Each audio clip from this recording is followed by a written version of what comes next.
Hey, everybody. Welcome to the Random Redshirt podcast. I'm one of the hosts, Zach, and the other host is Chris. What's up, buddy? Hello, everybody. Awesome to be here as always, Zach, my dear friend. Welcome everyone around the world. Welcome all Vulcans around the world, the It's fitting for interwebs, this Antarctica. episode. Yeah, absolutely. That's absolutely good. How have you been? Good. I've been all Yeah, right. yeah, Tired. Yeah. Busy working some early hours these last couple days and through the weekend and into next week, most of next week, and all that good jazz. How about you? yes. I've been well, working hard. Yeah, work travel and doing more work. And then we had a nice yesterday was nice bicycle ride that we had yesterday, so that was great to do. Get Nice. outside, enjoy the outside up Yeah, here. before your weather starts getting real nasty. Hmm. Because that's just around the corner, my friend. We're not too full, not too full. We're not too far Ah, from fall time and the weather changing. indeed, it will. It will Yeah. change. Yeah. Yeah, I mean, we've talked about this before, but I mean, before you know it, we're gonna have to sit down and think about our 2025 Halloween special. Recommendations for folks to watch for the fall time to get ready. Sci-fi stuff. Yeah, it's gonna creep up very, very, very fast. So Was there a yeah, pun intended there? Creep up fast, creep up or was that fast. no pun intended? Oh, maybe it was subconscious. Could Yeah. have been. Yeah, I Yeah. think I think I think it was. You know what's interesting, Chris? Actually, now that we're talking about this, um, I, it was earlier. It was earlier last week, and I didn't really have much to watch. I had watched the newest Alien Earth episode, and I was kind of like, oh, what am I going to watch? I actually put on a random episode of Voyager, and Yeah. it was well, not that it was random, like I didn't choose it, but it was The Haunting of Deck 12. Oh, nice. Yeah, because I had been thinking about that episode. It's a fun kind of spooky episode, and I don't know. I just thought it'd be fun to watch, and so I watched it, and that made me think about us talking about getting closer to Halloween and fall time, and the idea of doing another Halloween special with recommendations like we have the last couple years. So yeah, Yeah, and we're gonna have probably a couple new recommendations from Strange New Worlds, so that'll be good.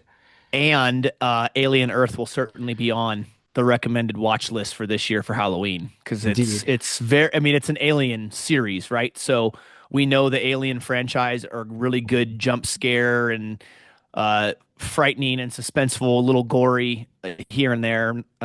So they're fun for this time of year, and so Alien Earth's certainly going to be on that list. Yeah, I'm really glad you've watched how many episodes are out now? Three or four? I think the newest one this week was episode 4. I want to Okay. say, yeah, Okay. I'm looking forward to seeing it. yeah. Because does it have the I know Ridley Scott is involved. Does it feel like he's involved?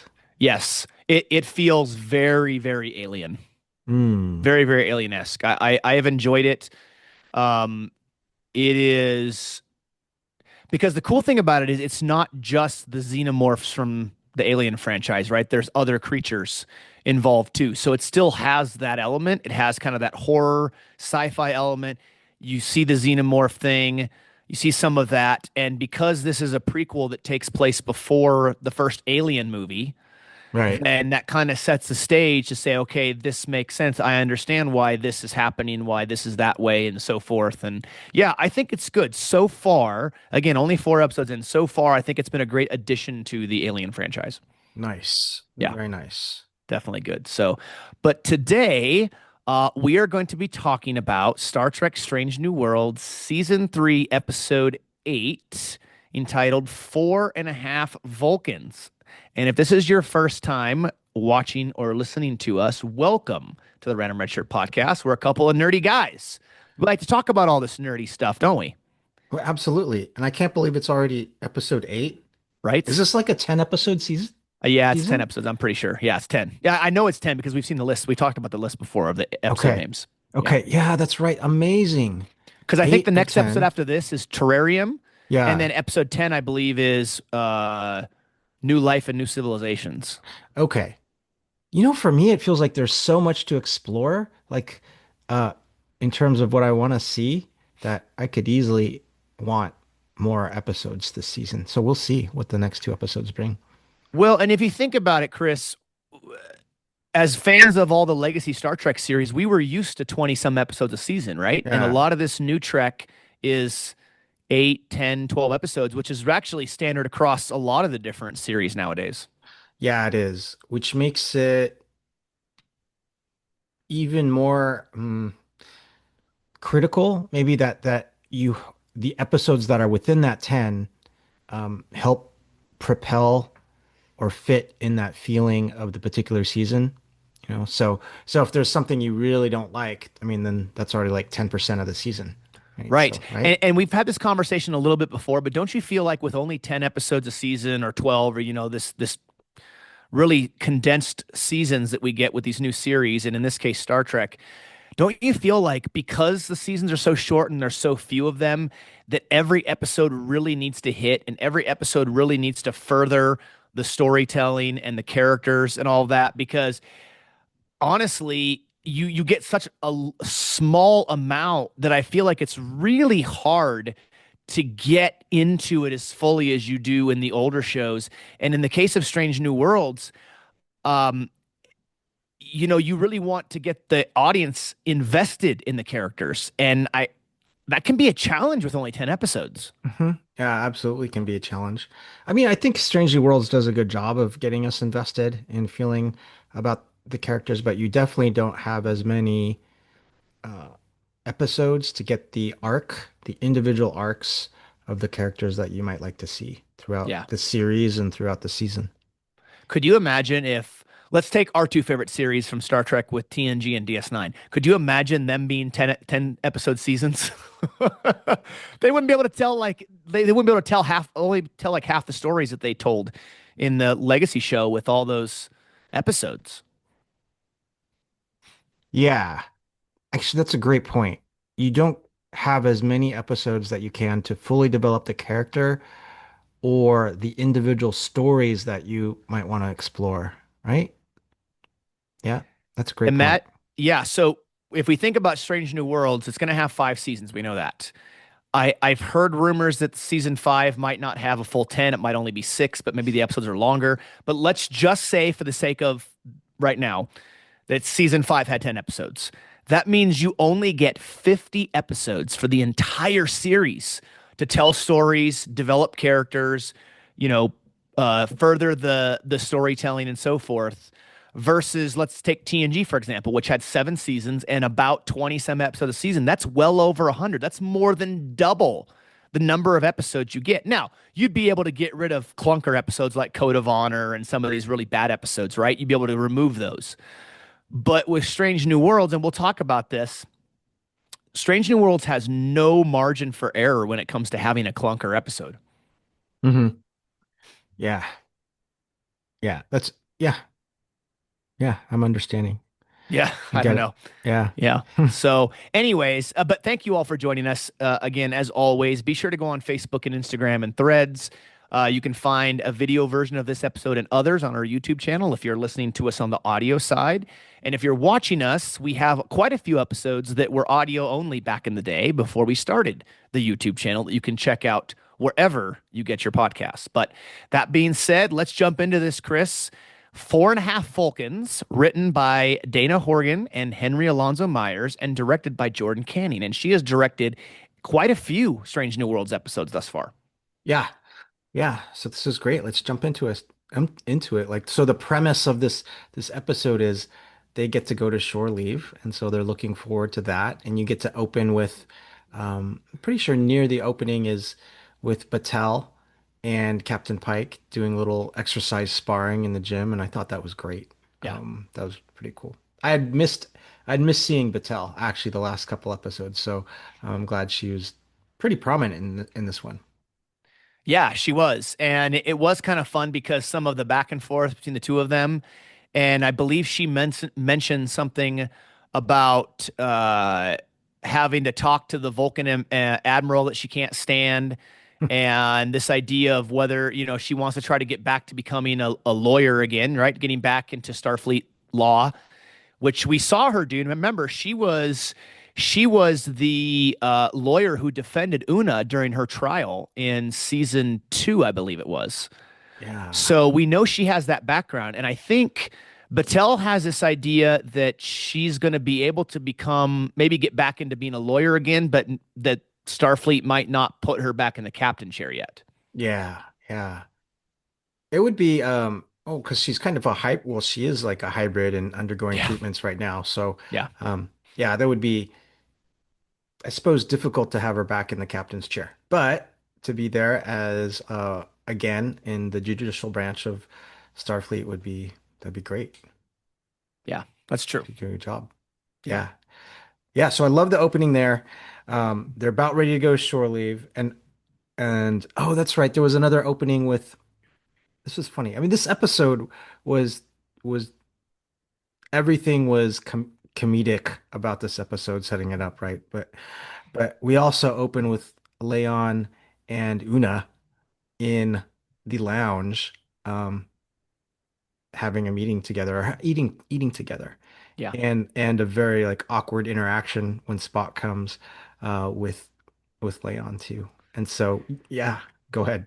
Oh, you No, don't, yeah. I was just going to say, You here we got, go again. we go again. Yeah, that was awkward. And even Una was like, what's with you two? Yeah, it was awkward. Yeah. And Una's, I think at this point, Una's sharing a little bit about um, not wanting to go to the planet for shore leave. And she's being pretty evasive about telling um, Leon what the direct like answer is, like what the reason behind it is. She's just like going, she's got some history there where she doesn't want to go there. Lon can definitely tell there's something going on there. And she's like, really? You're going to stay on the ship and work? She's like, well, yeah, Yeah. but it's quiet and I don't get bugged and all that stuff. And, it's obvious Lon can see right through that. And she's like, but you're going to stay on the ship and work? Like, I mean, Una needs some shore leave too, just like the rest of them, doesn't she? She does. I love like her little phrase that Una says when she's like, someone is no one or no one is someone. She does that, and when she Yeah. gets kind of frustrated, like not wanting to talk about it anymore. Yeah, it was good. It was good. Behold, they get a distress signal from the Vulcans. Of course. Yeah, Of course, because shore leave has to be interrupted, right? I it mean, does. we've seen this before in Star Trek where people are like, "I'm going to go on shore leave, or I'm going to take some much needed R and R. I'm going to go into the holodeck and or the holosuite and hang out," and then it's interrupted by something that's happening, right? Yeah, that's right. So there ends up being a planet, uh, and you find out there's some history with that particular planet and the Vulcans, and that planet's power source is under distress and needs some help. But the planet is also pre-warp, but apparently has only made contact with the Vulcans. So I love that there's this contradiction right there. I mean, they're in the ready room talking about this, and they're saying, well, like Spock, doesn't that like violate the Prime Directive? Yeah, Uh, he's like, it does, but it doesn't. It doesn't. It doesn't. And then he yeah. goes, he starts explaining a little bit of the history there, which I like. That was a very Vulcan answer, right? Yeah. Like very Vulcan answer. Uh, this always seems to happen. It's like imagine Chris, you're on the Enterprise, right? And you're on duty and it's been there you've been through a lot, right? You've been through a few things and they certainly have in this season. And it's like, okay, finally, we're gonna stop. We're gonna get some shore leave. We're gonna get some R&R and some rest. Like I've got some plans. I'm gonna go do some fishing or hiking or camping or whatever and just relax. And then shore leave's canceled. And you're like, seriously, I can't catch a break. I mean, it happens so frequently. It's like what they should never schedule shore leave. They should just a thing happens and they show, okay, we're going to shore leave. Let's go. Because every time they schedule it, it's like, well, there goes that idea. Yeah. Yeah. When you schedule shore leave, something bad is going to happen. Yeah, 100%. Something's going to happen like that. Yeah, So I like in there where doesn't Palia goes, "Hey, up 5, give me 5 to Pike." And Pike just kind of goes like, "What is happening?" And he gives her yeah. like a high five. That was cute. To me, this episode and Palea's had some really funny moments throughout this second season and third season. To me, this was maybe her funniest episode. I mean, everything from trying to give the captain high fives to talking about LSD and like all this funny. I mean, this was a very, very, very funny Pele episode. Yeah, I definitely really liked Pele in here. Yeah. So that was good. Yeah. So that planet, they have to become Vulcans in order to go Mm. down to that planet. And they have to use the Kirkovian serum to do that. So they do that. What's interesting about that, right, is that they were going to actually beam down six people, weren't they? But it didn't work with Palea. And I think was it Dr. Mbenga or Pike or somebody says, well, maybe it's because, you're a lanthanite and that your genetics don't allow it to, to you to change. So she's not able to go down. And I know she's super bummed out and disappointed and all this stuff. And she's like, oh, yeah, something, and she makes that comment about Hmm. LSD, like she doesn't have any, or she wishes she had some, or wish she was on some right now. Like, really kind of funny reference. So she doesn't change, but Uhura does. Uh, Chapel does. Hmm. Pike does, and who's the fourth Leon, one? Oh, Leon Law. Yeah, does. Lon. Yeah, how can I Yeah. forget? Lon changes, and then of course you have Spock, and so this is where we get the idea of four and a half Vulcans because they're like, oh, we're gonna have five Vulcans, and then they've changed, and Pike's like, actually, it's four and a half. So, can we talk really quickly, Chris, about Yeah. Pike's hair post changing to Vulcan? Like, how did it grow so big just because he changed into a Vulcan? Like, why did it go from this to like up here? It was like some kind of MC Hammer style, like crazy early 90s. I mean, that was a mountain peak of a hair there, Chris. I mean, Yeah. I was paying attention to the hair a little bit. So, how uh, could you not? yeah, yeah. So I was looking at the hair during the gym scene with Battelle and Pike, like when they were doing some sparring, and I was like, okay, it's still like a lot. It's still kind. Yeah. It's got a. It's up there. And then when he turns Vulcan, it is like bam. It's the hair is straight up and straight up. Yeah. It's some like early 90s style, like Vanilla Ice MC Hammer type, Hmm. Yeah. like that. MC Vanilla Ice's hair in the Teenage Mutant Ninja Turtles 2, where he's got this Yeah. really big thing here. I think it might even been higher than that. It was wild.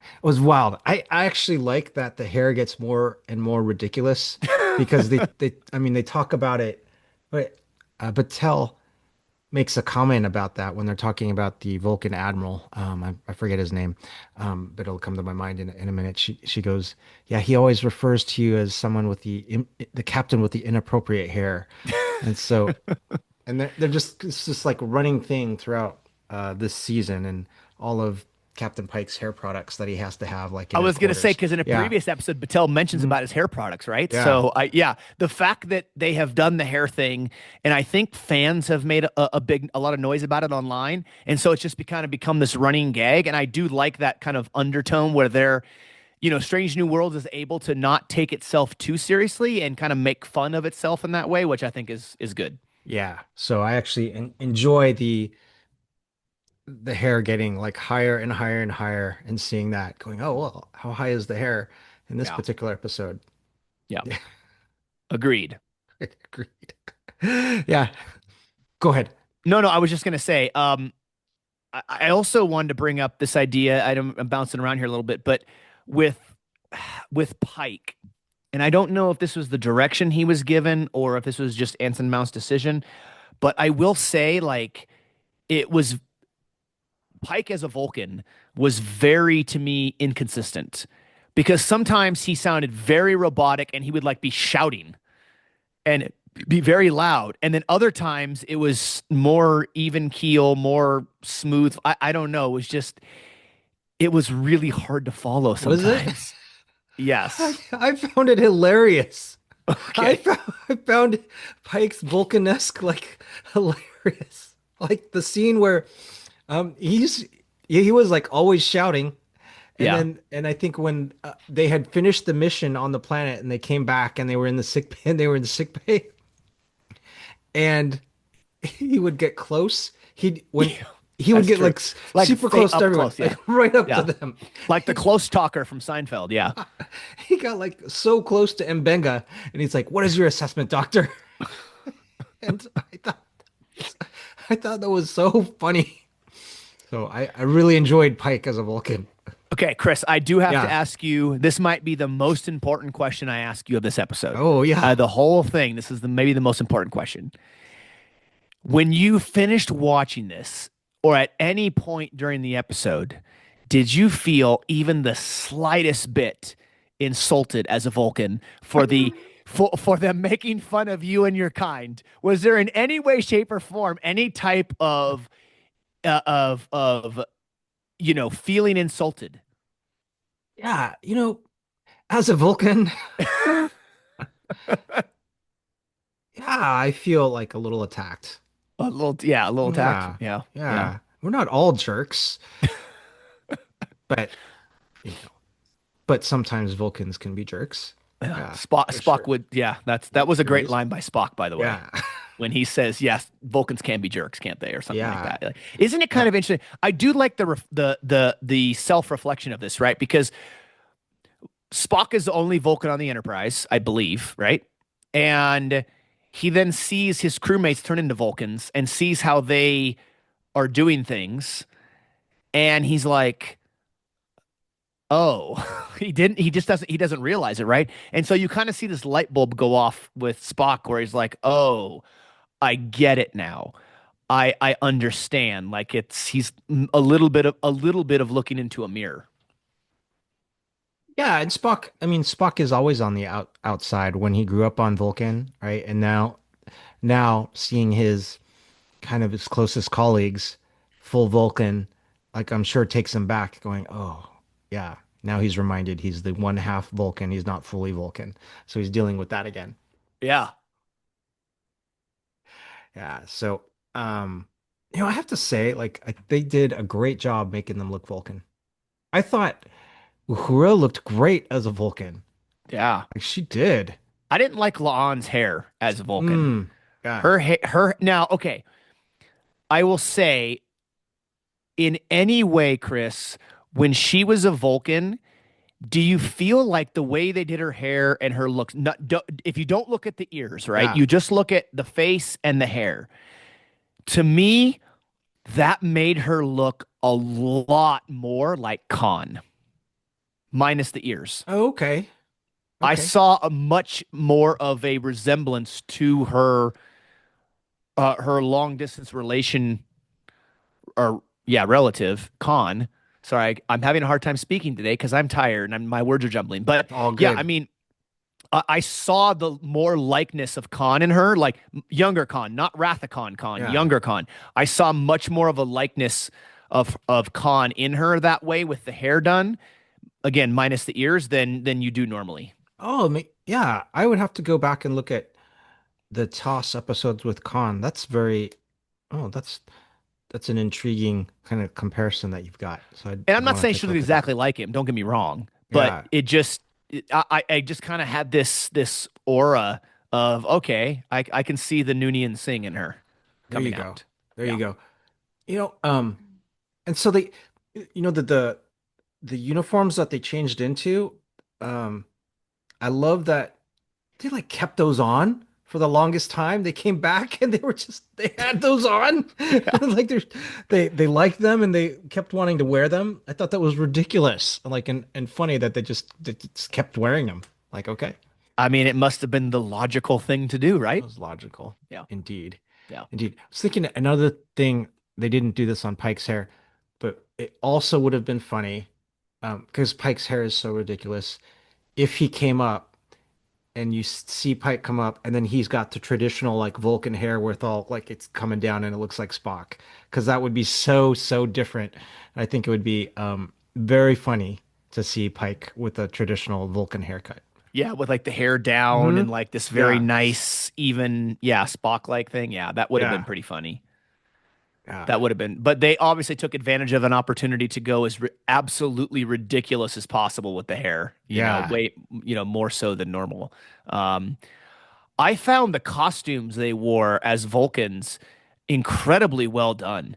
Like they looked really intricate. They looked like it took quite a while to make them.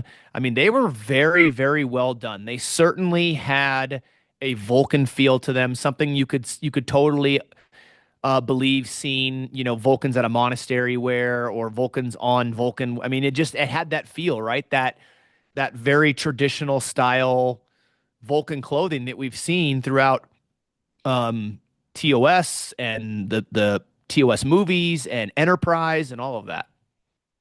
Yeah. Like very like they look like very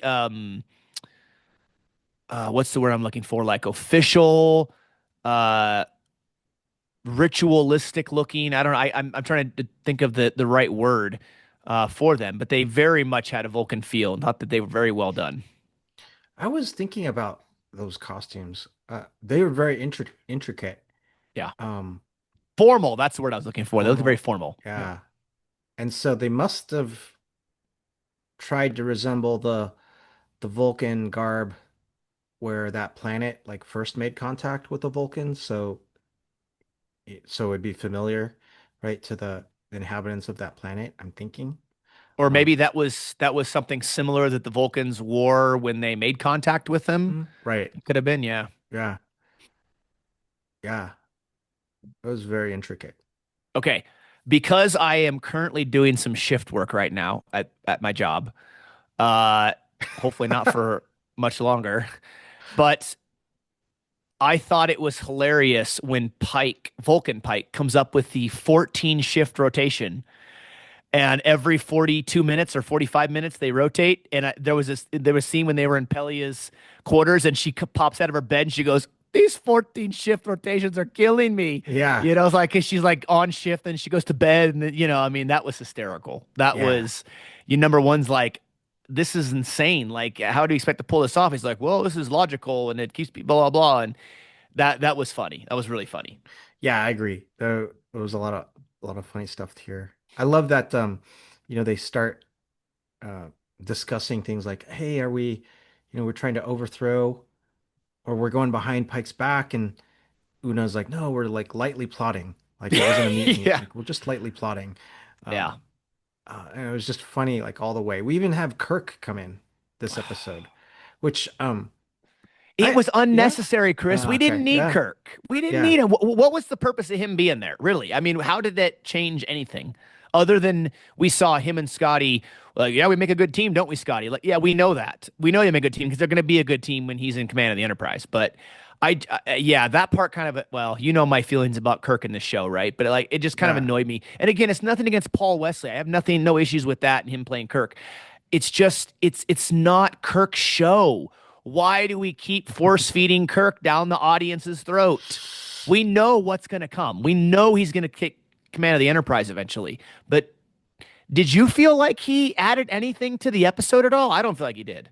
I felt like it could have been this very, very, very close if Sam Kirk was there. Could have felt We didn't even like see still him, did we? right. So it could have been Yeah. like it didn't necessarily need to be James Kirk. Could have been Sam Kirk and been come a similar feel, but maybe his purpose was his purpose was to be punched by Leon.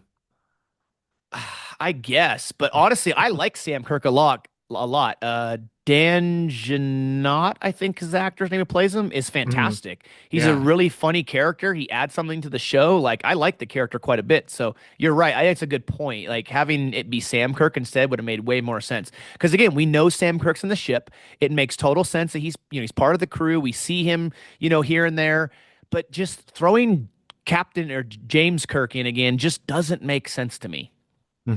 Yeah, they're trying to integrate him like more and more and more in here. So having Jim Kirk. So I don't know. We'll see what their kind of vision is or their master plan is. But I mean, it's definitely trying to integrate the character of James Kirk into this more. I think their master plan is to shove Kirk down our throat, Chris. That's what I think the master plan is. I don't know, but it's wild.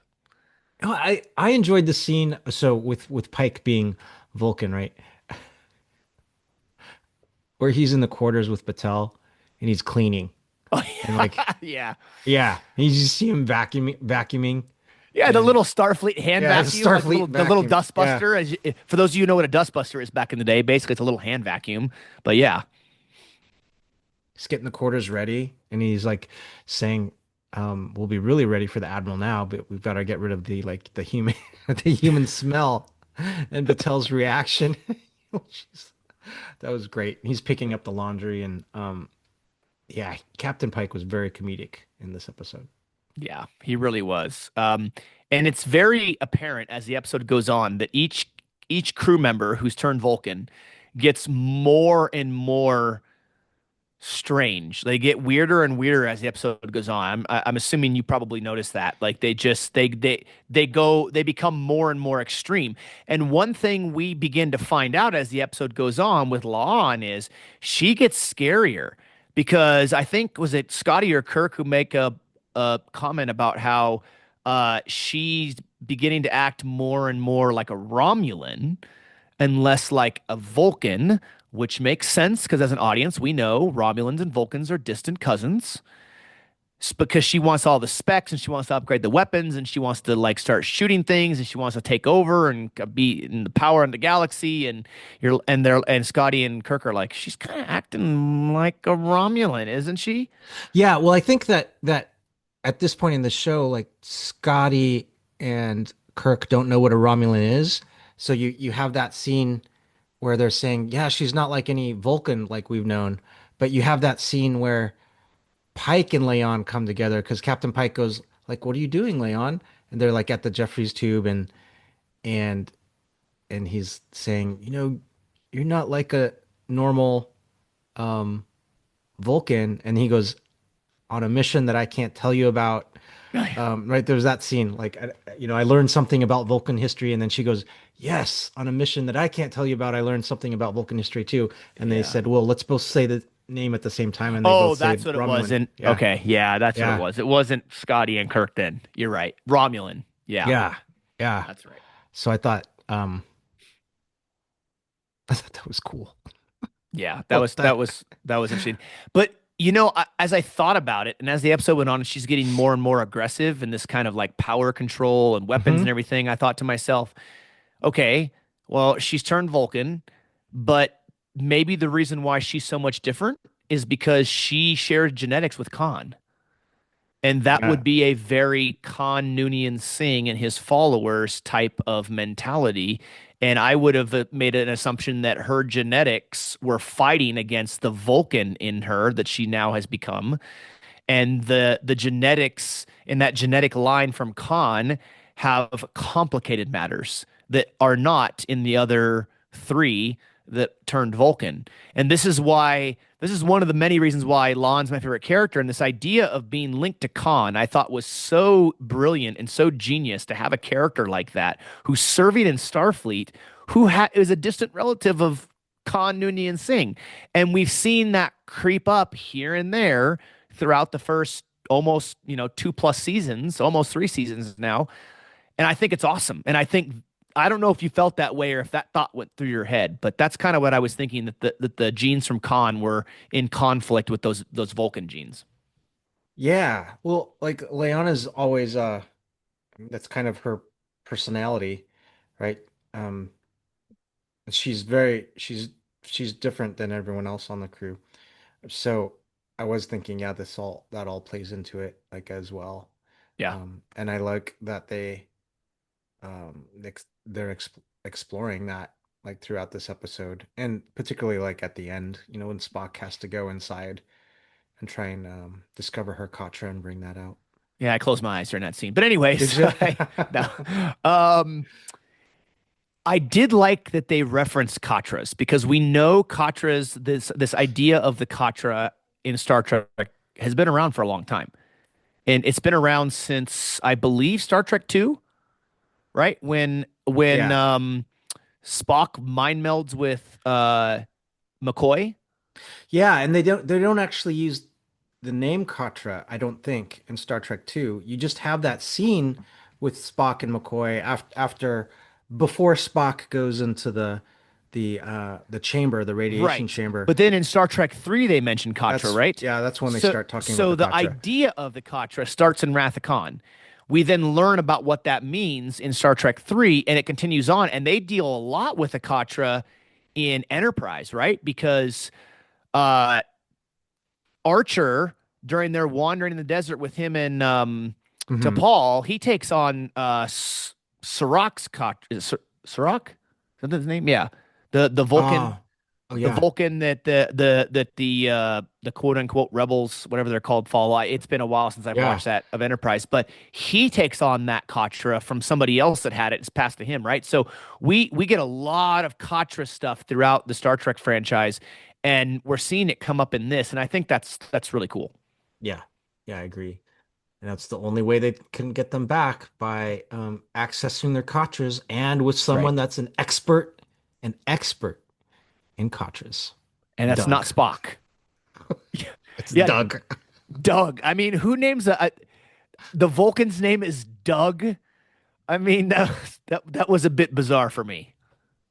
I really enjoyed that they were just leaning into the ridiculousness of this episode, and Yeah. and then Una going, Una obviously knows that she knows someone that's an expert on Katras, and Spock's like, why didn't you say something before? That would have been really helpful.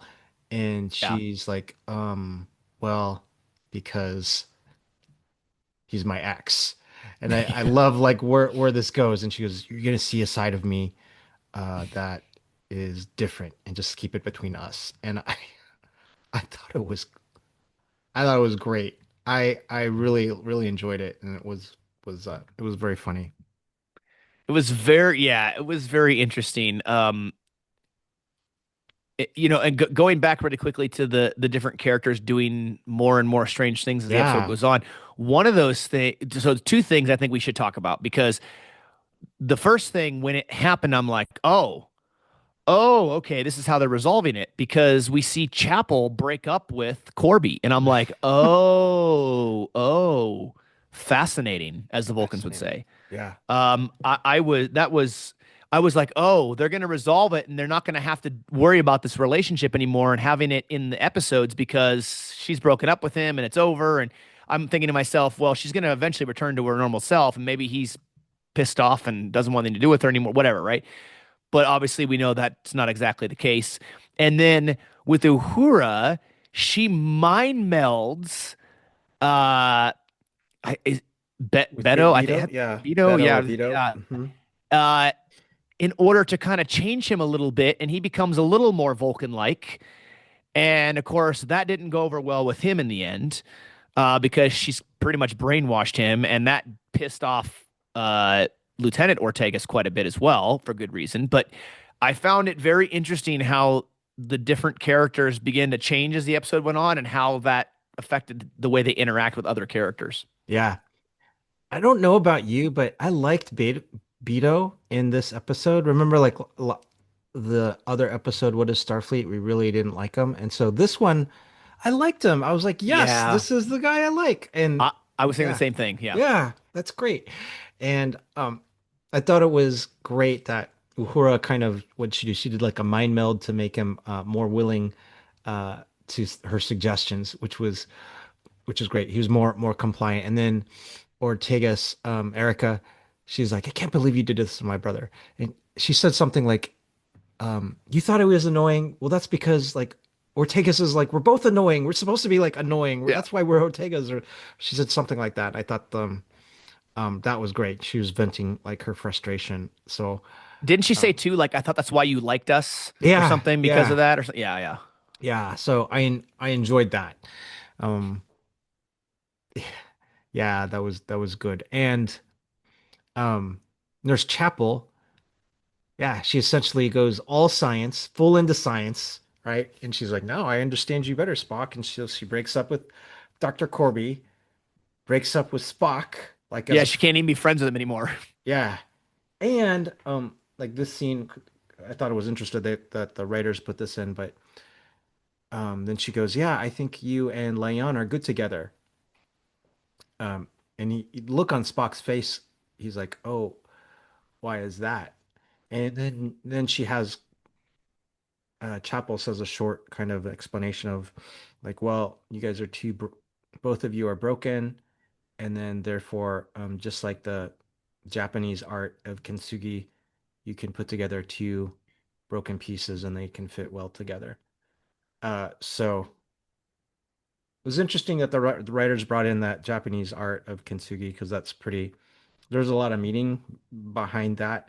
So I thought just Chapel bringing it up here and the look on Spock's like face, but it really what it's also saying is that Leon is broken. So, but in the context of this episode, this is all like comedic. So this was just like you took it kind of as face value and it was comedic there. But there's a Yeah. lot you can delve into that one. I feel like minus the Japanese art, I feel like that line's been used on me by an ex-girlfriend at some point in my life. Oh, okay. Yeah. I don't know. Maybe, maybe not. Something similar to that. But yeah, that was, yeah, Spock's face was just like, WTF? Like, what? What are you trying? What? Like, I thought to myself too, I'm like, okay, she's Vulcan. She's not normally Vulcan. So I kind of cut her some slack here. But I'm like, really? The ex-girlfriend's trying to tell the guy that yeah he goes good with this other girl as if to justify the fact that she broke up with I don't know I the situation's different, so I'm like, well, she's not really herself, so you kind of excuse it, right? But if that were her normal self, I'd be like, how dare she, Hmm. like that's really gutsy to be able to sit there and tell Spock, yeah, you guys go good together, and you're like, yeah, you just trying to justify what you did, but she wasn't herself, so That's right. She wasn't yeah. herself. Yeah. Yeah. Yeah. So Admiral Pasalk is the Pasalk. the Vulcan admiral, and that dinner was awkward, right? Very, very awkward. Like Pike definitely ran Battelle over with a bus and backed over her a few times during that meal. Like he had his proverbial Vulcan tongue, you know, uh, caught right there because he said some things, and you could tell Battelle just wanted to punch him. Yeah. Yeah. She erupted and like let them both have it, which was great. Yes. Um yeah, Which that ends was up serving her well in the end. hmm But in the Yeah, it does. meantime, yeah, It does. And I love that Pike he's he's just doing all of this ridiculous like Vulcan like decisions from the number of shifts to telling Pasalk like, "Oh yeah, well she's not really at 100%, she's got to take her treatments and that might affect her and she's got to rest and yeah, so so there's all that. He kicks Spock out of his quarters because of Spock's like half human aroma. That's a thing. yeah, He's got to yeah, concentrate on his chef culinary skills. yeah. Which is funny, right? So each character has something from their human side that still shines through, even though they're according to Dr. Mbenga, they're fully Vulcan. Yeah. It was just hilarious. Yeah. Like Pike at the end when they're back to human, like Pike goes, "Oh, I made so many bad choices." And then Una's like, she mouths, "Yes, you did." Yeah, I love yeah. that. He realized he's like, oh crap, I really stuck my boot in my mouth, didn't I? Like, yeah, you suck your boot in your mouth and you chewed down pretty hard. Yeah. Yeah. So enjoyed that. But that being said, uh, it was evident by the end of the episode that the way Battelle fought for herself, the way she advocated for herself, the way she stood up for herself in front of the Admiral won him over. And Hmm. we learn what that is at the end of the episode, but it ended up being a great decision on her part. Have you noticed, and this is not the first time I've seen this in Star Trek, where some human stands up to a Vulcan and the Vulcan actually really appreciates the way the human responded? Yeah.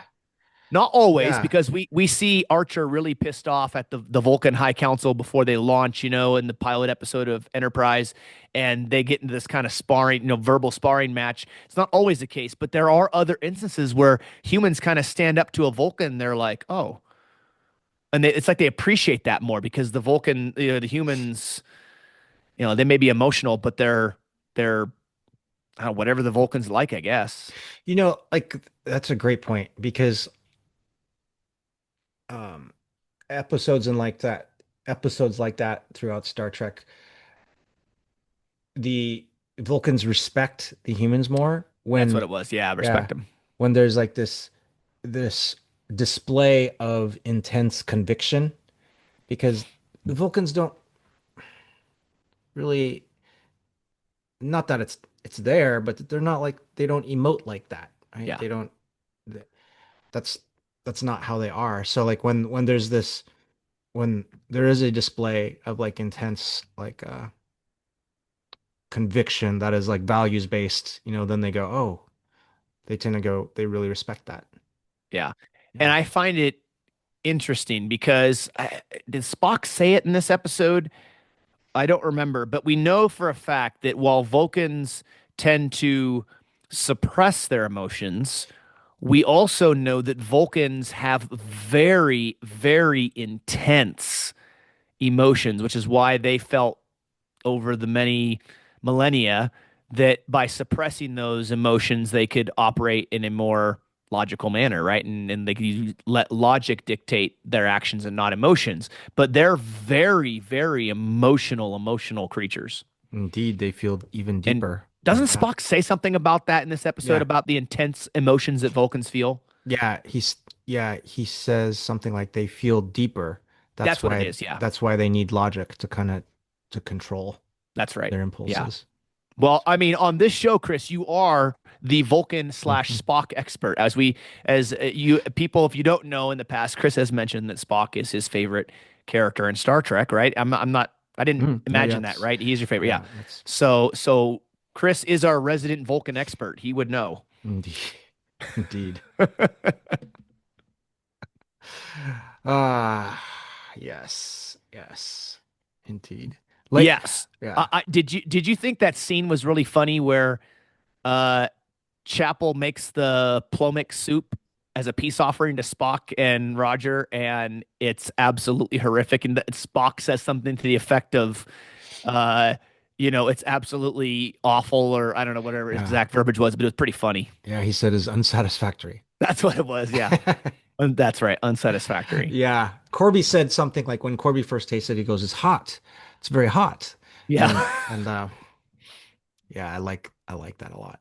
yeah. I And, like that. and and we've seen plomic soup in the past in Star Trek, so that's a good throwback reference. Hmm. Also, in addition to the Spock and Roger and Chapel little triangle thing there that's still going Yeah, on. Uh, then there's that another awkward scene for me with La'an and Una again at the table, and she's all dressed up, right, looking real fancy, like she's going on a date. Una is, yeah. Yeah, and La'an admits to her that they're at this point in this whatever relationship it is where she goes crazy about finding a sock in a drawer and all this stuff. And I'm like, oh, so now they're living together in the quarters? Like, Chris, this is going down a road that I just wish would stop being paved. Mm, I know.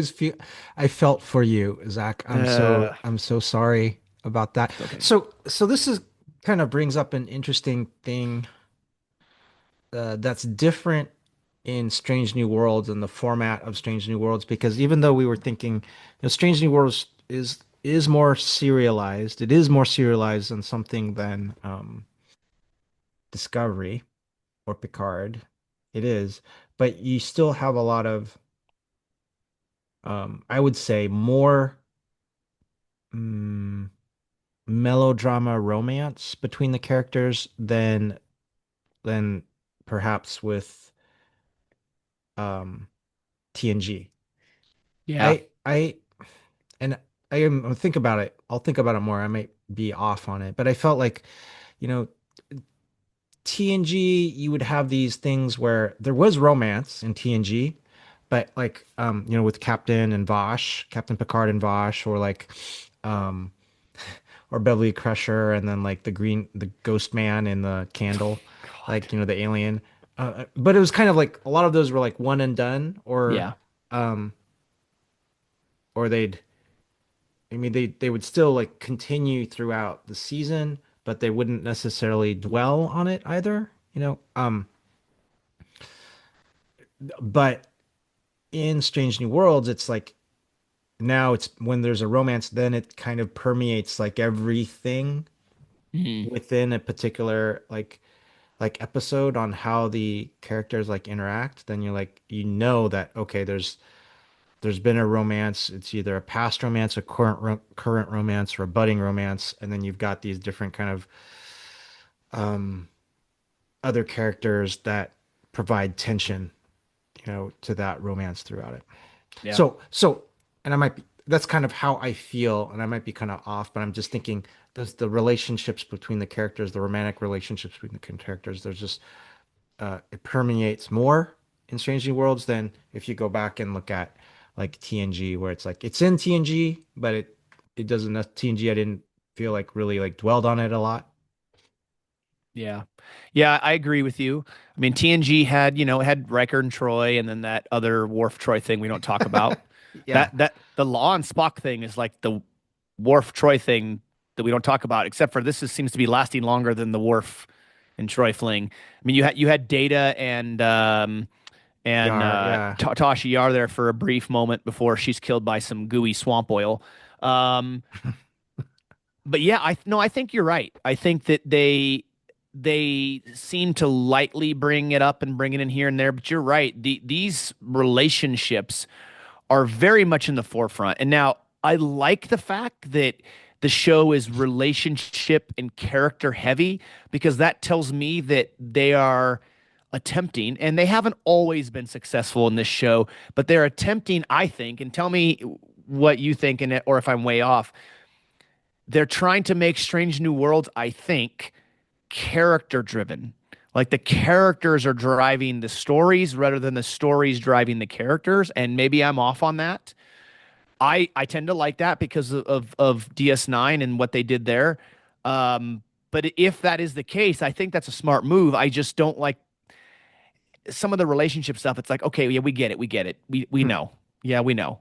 Yeah. I don't know. Tell me your thoughts on all that.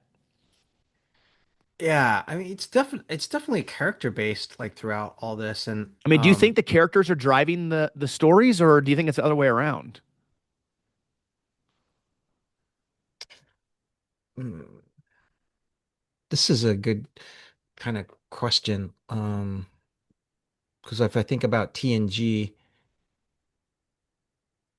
had maybe more opportunity to like drop a moral or ethical conundrum and like, hey, let's explore this moral ethical conundrum, bam, Yeah, in this episode, and then have the characters kind of figure out and go wherever it goes. Um, but in Strange New Worlds, with it only being 10 episodes, then it's kind of like it's almost like you don't have time to do that.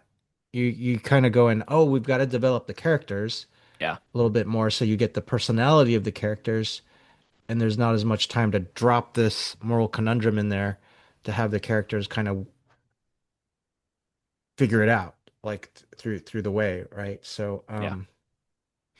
we'll think about more. That's a great question. That's kind of like how I feel. Like you remember the episode where in TNG um where who was it? Like Data comes, I think it was Data that comes back on the ship and like everyone's turned into monsters or devolved. Yeah, Like yeah. That's yeah. was it the Genesis, the name of the episode or whatever it is in Yeah. season seven? Yeah, that's an Yeah. episode we've recommended for Halloween, by the Yeah. way. That's yeah. Yeah. Yes, Let's it's him and Picard both. yeah, They're him and coming back Picard. from like a conference or Hmm. something, right? And Yeah. they find the Enterprise is like adrift and yeah. Yeah, but you Great bam. episode. Yeah, great episode. But you go bam, that's it. You've already had time to kind of know who the characters are, and Right. now you just go like, here's a circumstance. Go explore the circumstance and see what it is. So I Yeah. feel like with the 10 episode constraint, you maybe don't have time to like have an episode like that, that's like that. Not as much anyways. I Yeah. don't want to say you No, can't. yeah, I agree with you. Yeah. Absolutely. And I do agree. I think in general, and it's not every episode, but I think in general, TNG is more story driven. A show like DS9 was more often character driven, Voyager was very story driven. TOS was very story driven. Enterprise story. I mean, a lot of these are typically story driven. With Strange New Worlds, I think that it tends to be more character driven. I think it really molds itself in that way that DS9 did with the characters driving the story again more times than not, but not necessarily every single time, if that makes sense. Hmm. That's Yeah. just how I view it. Um, but yes, I do want to go back, Chris. Doug showing up with flowers. Una's off to her little hot date, and I did like this. I mean, okay, I don't like the fact that Kirk was in this again because once again we got Kirk being shoved down our throat. Uh, but I did like that scene with Kirk and Scotty, and they're drinking scotch, and Scotty's like, "I could get used to this." Like, yeah, I know because it becomes your favorite drink. So Hmm. that was kind of nice because that's almost like oh, here's the beginning of Scotty's love of scotch because we know coming into when they first bring Scotty into this, he's not much of a drinker. He even mentions Mhm. that in an episode, I think this season, he's not much of a drinker. And now he's had some other stuff, and now, oh, I like the scotch. I could get used to this. Well, that's great. Those are the little tidbits I really enjoy as they're beginning to set these characters up for what will be a future on the Enterprise. Yeah, it was cute. It was cute. Um, I there's one my favorite scene in here is probably the one that you couldn't watch, and that was when they're going into Leon's Katra. Spock goes Uh, into Leon's yeah. Katra to bring her back. Um, and yeah, were you able to watch? Did you block it out? Did you mentally block it out? What scene are you talking about? That's what I thought. Yeah. Yeah, I had to You have block to that one block out. it I'm out. sorry. Yeah, I know what scene you're talking about, yeah, but it's very fuzzy in my brain at this yeah. It's moment. fuzzy. Yeah, I'm blaming it on I'm tired, but I'm also gonna admit that there might be a little bit of Vulcan memory suppression going on right now. yeah. Actually, as a matter of That's fact, fine. Chris, the next Yeah. time we're in person together, can Hmm. you mind meld me and help me erase some of the memories I of these shall. scenes from We my shall. brain? Can you do that for me? I shall mind meld you, and I'll take away the pain of that, the emotional pain from you on that scene. Well, as long as you don't freak out like Picard did when he did the mind meld with Sarek. Yeah, Just don't yeah, freak out like he did in his quarters. Otherwise, yes. But yeah, no, I know the scene you're talking about. Yeah. yeah. So, it is my favorite scene of this episode, and I do That want pains me, to. Chris. That pains me, but I that's okay. know. Yeah. No, fine. That is because I thought there was. Um, it was a great scene between Leon and Spock in terms of what they were talking about, which is great because he brings in her history as an augment and her descendant of Khan. But the choreography of what is set up and kind of the physicality in there of then Leon unleashes this series of attacks on Spock, and he's just defending. Yeah. He's never actually counter attacking. He's just kind of defending. And then it's this choreography of them fighting and then turning it into the dance that they had been practicing before.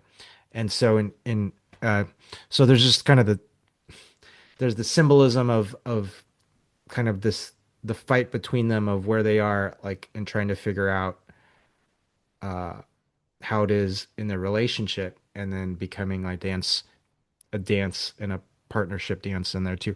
But it was very beautiful in terms of like the physicality and the choreography, and when Leon turns when she switches into dancing with Spock. So I just have to say that I thought they did a fantastic job in the choreography and then showing off the athleticism in both of them, which was great. And I don't know like how you're ever gonna watch it. I don't think you can like watch it, Zach. I don't think it'd be possible. But just to say that like, hey, the way they're able to perform the physicality of their performance, the dancing, and like they did a great job with it, like as a scene and putting all of that together. Like it was really, really amazing. So that's why it was my favorite part, like of this episode. Well, I mean, I agree. The choreography was spectacular. It really was. Now that you mention it, I think my favorite scene in all of season 3 thus far was when Chapel shows up on the transporter and says, "This is my date, Dr. Corby." Yeah. Yeah, I think that might be my favorite scene, Chris. Now that you mention it, that might be my favorite scene now in season three. So, no, I'm just That's right. kidding. But no, but you are 100% true on that. The choreography was great. It does show off significant amount of athleticism and abilities that both Ethan Peck and Christina Chong have in their characters with that dancing. And obviously, it was that moment, that choreography that kind of helps snap Lon out of things and allows her to transform back. Yeah. Um, from a perspective of her genetics, I would think too that the augmented genetic part of her from Khan would have also been the reason why, or a reason why she was not transforming back. Because again, it's that inner struggle of her augment genetics and of the genetics of the Vulcan, which are both would both be very strong, dominant genetics in a situation like that. So Yeah. to me, that would have made more sense, and we could have skipped all the Lon and Spock ooey gooey mushy stuff. But I mean, I don't have a say in that, so it's fine. I mean, whatever. But it's interesting too because there are other episodes of Star Trek where we have seen transformations. We've seen them in things like with Kirk in The Enemy Within, B'Elanna Torres in the episode Faces, where they try to convince her that she is somebody she's not. The episode in DS9, Dramatis Persona, where they try to convince Kira that she's actually a Cardassian's long lost daughter and she's not the leader of the resistance that they think Yeah. she is, and she's not a Bajoran. There was a Lower Decks episode called Empathological Fallacies. I haven't seen it, but that's another one out there for those of you who've watched Lower Decks. So this has been done before, but this was done from a much different way. It's done in a humorous kind of gag way, like a funny comedy take to it. Vice, the other ones were more, a little bit more, maybe not the Lower Decks ones, but the other ones were for sure done with much more drama, and they were not funny in that regard. Hmm. Hmm. Yeah. Yeah. What did you think about the opening scene, the opening credits of with Where Pike did it as a Vulcan, yeah, I was sitting there just shaking my head, going, "Oh Lord, here we go, here we go." Yeah, well, I I don't enjoy, know. I did the opening credits twice. So I Oh, you laughed the did? second Okay, time. Yeah. Yeah. yeah. Actually Well, saw I mean, I saw I saw it almost a full time twice, so it was more than a once watch through on this one. well, it's interesting, Chris. You found this episode so funny, but yet when we started talking on this episode, you mentioned how you felt attacked. Your people were being ridiculed and made fun of. So I know that's kind of an interesting back and forth there, but Yeah. Well, my half human side has to appreciate like the humor of the it all. humor, the humor and the human nature of it all. Yeah. Indeed. No, I think, overall as an episode, uh, um, give me your thoughts just as a whole. If you look at this episode, general thoughts. Yeah. Yeah. And I think it'll surprise you because I really enjoyed this episode. So, Hmm. because it completely leans into the ridiculousness of like what it is. You know, it's not trying to be something else except, hey, this seems like a really ridiculous premise. Let's put everyone in this ridiculous circumstance and let's explore it. And they go in fully, and I appreciated it, and I just found myself like really enjoying just the ridiculous of it all and the comedy of all on all of them. Like even Una, like going in there and she's saying, um, you're just gonna see a side of me like you haven't seen before, and just like keep it between us. And I thought it was hilarious, like her first meeting with Doug, and they go, yeah, we haven't. It's been far too long, and it's like it's been far, far too long, and it's been far, far, far too long. So I enjoyed that, and how ridiculous that Pike was as a Vulcan and his loud talking. Um, Yeah, that when he turned Yeah. sideways and was so close to Mbenga. I died laughing at that. That Yeah. was hysterical. That Yeah. was very, very, very funny. And honestly, I'm a huge Seinfeld fan, so that instantly reminded me of the episode with the close talker that has Judge Reinhold in it as the close Yeah. talker. It's friggin' hysterical. And Yeah. you know people like that. There are people out there who are quote unquote close talkers. They get right up to you and talk, and so it really reminds you of that, and that's what makes it even funnier. Yeah. Yeah, for sure.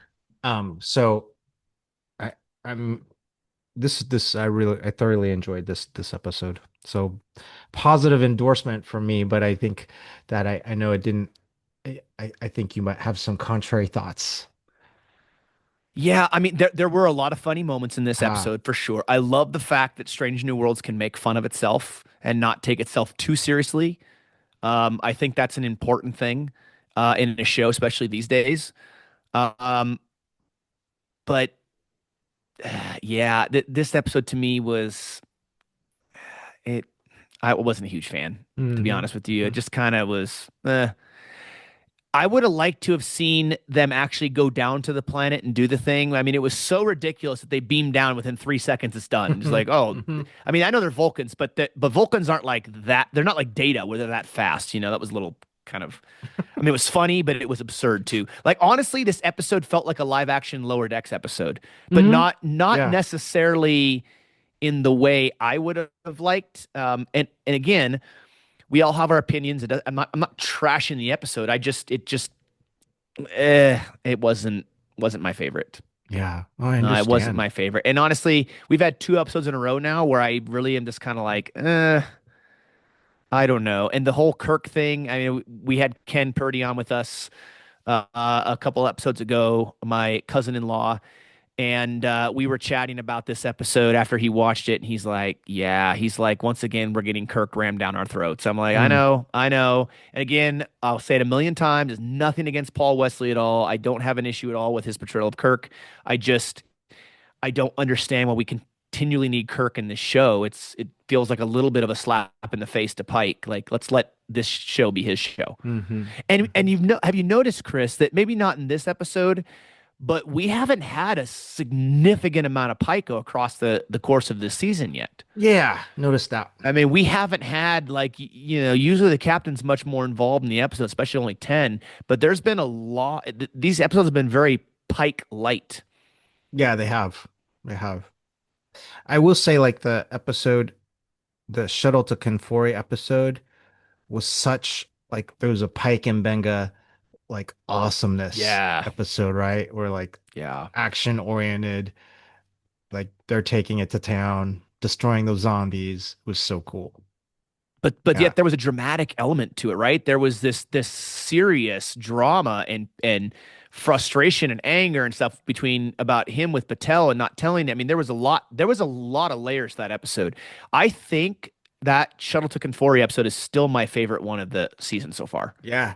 I I, I I was really do. yeah, yeah. I was thinking we could after the 10, like we could do a ranking of Hmm. our favorites down, right? Yeah. Or maybe top fives, if we're Yeah. not able to break it.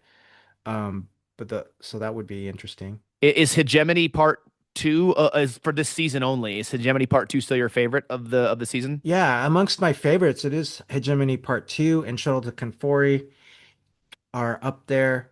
And mm, I do like this. I like I four thought and a half Wedding Bell Vulcans. Blues was your favorite. That No? was that would oh yeah, Wedding Bell Blues. There we go. Yeah. Here we go. Here we Here we go. Yeah. go. Here we go. Yeah, yeah. Yeah. Well, it's interesting because, and I'll be curious to see how everything stacks up after these last two episodes of the season, which is crazy that we're talking about the last two episodes coming soon. Because the next episode, I believe, is Terrarium. And we had mentioned before about some possible predictions that I think, Terrarium is a specific word, words have meaning, and terrariums are used to house creatures, reptiles, amphibians, bugs, spiders, all that kind of stuff. And you think of a terrarium like that, right? And it really makes me think, what if this is another Gorn episode? hmm That would make sense, right? So my prediction, and I could be way off, who knows? I'm probably wrong. But my prediction is the next episode could be very, very intense and could be another Gorn episode. Maybe something to do with Batel, and maybe something to do with having some kind of issue with her Gornness part of her. I don't know, but that's just kind of what my thought is. We know based on the pattern that because especially this episode was so whimsical and lighthearted, the next episode is probably going to be really intense. We shall Because see. Yeah, even the previous episode before this, I don't feel like was like super intense. I mean, there were a few moments, right? But it wasn't like the most dramatic, intense episode that I've seen. So I think the next episode 9 might be a real whopper. we shall see. Yeah, yeah, for sure. Episode 10 might be another like cliffhanger. Yeah, I would be shocked if it wasn't honestly, because I think Hmm. what every season's well, no, season one finale wasn't a cliffhanger. No, it wasn't a cliffhanger, was it? I don't think so. I don't remember. But I would be surprised if the finale of this season wasn't a cliffhanger. Hmm. Yeah, Really, really surprised. Um, I but agree. I yeah, think it will be. so very interesting. We have two differing opinions here for this one. I know you said you definitely enjoyed this, and I did enjoy moments of this. There were some very funny moments, but yeah, overall for me, this was certainly not up there. I won't say I despise the episode or anything, but I wouldn't say that it was in my top five No, for the understand. season or anything like that. So it Yeah, was yeah a little bit of a miss for me. yeah, But understand. that's all right. That's all right. It was still funny. All right, buddy. Well, we're 8 episodes down with 2 more to go in this season. Can you believe that? I mean, I know we said it a million times, but I feel like we just started this season like 2 weeks ago, and here we are, a couple episodes away from finishing it. And I guess this is what happens when you only get 10 episodes. Hmm. Yeah. So that'll be yeah, when you only get 10 and they're I think we feel vastly different about several of the episodes in terms like I mean you and I have the same opinion on many of these episodes, but like our feeling towards each of them is like vastly different. Like we've got like like really positive feeling on Shuttle's Conforee, Yeah, and then if we watch another one like What is Starfleet, then in general like we've got our feeling is far off on that, right? We didn't feel good about that episode at all. So there's a big delta. So it's kind of feeling like going up and down, up and down. So yeah, it'll be uh when we kind of think about the season like as a whole and its an entirety, that'll be a great kind of retrospective like on how we feel about it. But that's fine. yeah. And I would say, and we'll see what the last 2 episodes bring, but I would say like for season 3 so far, I feel much more of that up and down feeling of the episodes. Whereas I felt like season 1 and season 2, I had a much more consistent feeling across the whole season Yeah. from episode to episode than I have in this season. And maybe that's just with some of the risks they've taken on some of these episodes. I don't know. And I'm not against episodes being different, but like we've shared our thoughts and our feelings and what we think worked and didn't work and so forth over these first 8 episodes of season 3. And if you haven't checked those out, please go back and find those. And especially because we've talked about Shuttle to Conforee, please go watch that episode we had Dan Liu on with us again. His directorial insight into that, I cannot stress enough how awesome it was. And it really made that episode come to life a lot more. No pun intended, because there were zombies in that. But anyways, yeah. So it was good. Absolutely. Yes, but we'll see, Chris. We'll see how the last 2 episodes shake out, and then yeah, maybe we'll wrap it up with a ranking of the top 5 episodes of the season, or just our top three, or we rank them 1 to 10. I don't know. We'll discuss and figure that out, but that'd be fun and kind of see where everything falls. I have a feeling that we're going to be very similar on many of the episodes, but we're going to Hmm. have some differences for sure. And we'll see. So, but if you're watching or listening to us, let us know in the comments below if you're on YouTube, or send us an email or a message what your thoughts have been so far on season 3 and some of these episodes. Very curious to hear what you have to think about these, and how does season 3 stack up for you versus the other 2 seasons. Very, very curious on all of your thoughts on this so far. But it has been, I mean, it doesn't mean it's any less enjoyable going through the season episode by episode and getting a chance to dig into not only the stories, Chris, but also the characters too. Yeah. Yeah, it has been a lot. I'm glad there's more Una. Seemed like there was more Una in this particular episode, so I'm glad we got to Yeah. see that. Yeah, I would agree. We didn't get a lot of Una in the last episode. We got a lot of really poor documentary and a lot of holes and gaps in what was given. But yeah, that's a. If you want to hear our thoughts on that episode, go check it out. It's available everywhere you get your podcasts and right here on the YouTube channel. But all right, my friend. Well, that's it. Thank you so much, everybody, as always, for watching and listening all over the globe and the interwebs. We very much appreciate it. By the way, if you too also feel attacked by this episode, please go reference your local Starfleet HR department. They very much would like to hear from you. Maybe you can let us know as well if you feel attacked by this episode the way Chris did. Absolutely. All my fellow Vulcans out there and half Vulcans live long and prosper. That's right. That's right. Thank you as always, everybody. Take care, and we'll catch you next time right here on the Random Redshirt Podcast.